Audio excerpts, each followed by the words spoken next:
Friends ఇప్పుడు మనం రావిలా అనే ఊర్లో ఉన్నామండి.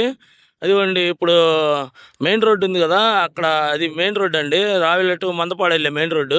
అదిగోండి అక్కడ ఆటో వెళ్తుంది చూడండి ఫ్రెండ్స్. అది ఒకటి ఆటో వెళ్తుంది చూడండి. అది వచ్చేసి Ravila to main road, Mandapadu వెళ్ళే మెయిన్ రోడ్ అండి. అది రావిల నుంచి మందపాడు వెళ్ళింది. ఆ రోడ్లో మనం లోపలికి వచ్చామండి. ఇదిగోండి ఇది ఇక్కడ మనకి, ఇదిగోండి ఇక్కడ మనకి 2 ఎకరాల 30 సెంట్లు సేల్కి వచ్చింది ఫ్రెండ్స్. అది అక్కడ చెట్టు ఉంది కదండి, అక్కడ ఆడ గెనుము ఉంది కదా, ఆ గెనుము నుంచి ఇదిగోండి మళ్ళీ ఈ మూలన వచ్చేసరికి అదిగోండి ఆ చెట్టు. అంటే ఈ బ్లాక్లో కనబడుతుంది చూడండి ఫ్రెండ్స్, అది సాయిల్, బ్లాక్ సాయిల్ కనబడుతుంది కదా, అదండి మొత్తం 2 ఎకరాల 30 సెంట్లు అండి. ఇదిగోండి మొత్తం మీరు చూసేదంతా. ఇదిగోండి ఫ్రెండ్స్ ఇదిగోండి చివరి వచ్చేసరికి అక్కడ చెట్టు ఉంది చూసారా, ఆ చెట్టు దగ్గర నుంచి ఇదిగోండి అక్కడ మూల మీద అక్కడ ఉంది చూడండి సాయిలు, అదిగోండి అక్కడ ఆ మూల మీద అది గట్టు.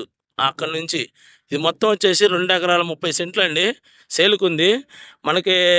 రావిలా అను ఇదిగోండి అప్పుడు ఆటో వెళ్తుంది చూడండి, అదిగో అది Ravila to Mandapadu main road. Zoom వేసా చూడండి ఫ్రెండ్స్, ఆటో వెళ్తుంది కదా, అది రావిలా టు మందపాడు వెళ్ళే మెయిన్ రోడ్లో. అంటే మనం కొంచెం లోపలికి రావాలండి. అంటే మనకి ఒక 3 ఎకరాలు అడ్డం అంతే. ఇది మెయిన్ రోడ్ నుంచి లోపలికి ఒక 2-3 ఎకరాలు అడ్డం ఉంటుందండి అంతే. ఇది డైరెక్ట్గా మనకి 2 ఎకరాల 30 సెంట్లు సేల్కుంది ఫ్రెండ్స్. ఇంట్రెస్ట్ ఉన్న వాళ్ళు నాకు ఫోన్ చేయండి.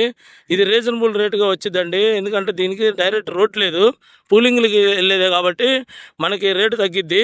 ఇంట్రెస్ట్ ఉన్న వాళ్ళు ఫోన్ చేయండి, పూలింగ్లో ఇచ్చుకోవచ్చు మీరు కొనుక్కుంటే దీన్ని. రావెల టు మందపాడు రోడ్లో మనకి 2 ఎకరాల 30 సెంట్లు ఉందండి. ఇది ఫ్రెండ్స్, దీని గురించి ఇంట్రెస్ట్ ఉన్న వాళ్ళు నాకు ఫోన్ చేయండి ఫ్రెండ్స్. ఉంటానండి, బాయ్ ఫ్రెండ్స్.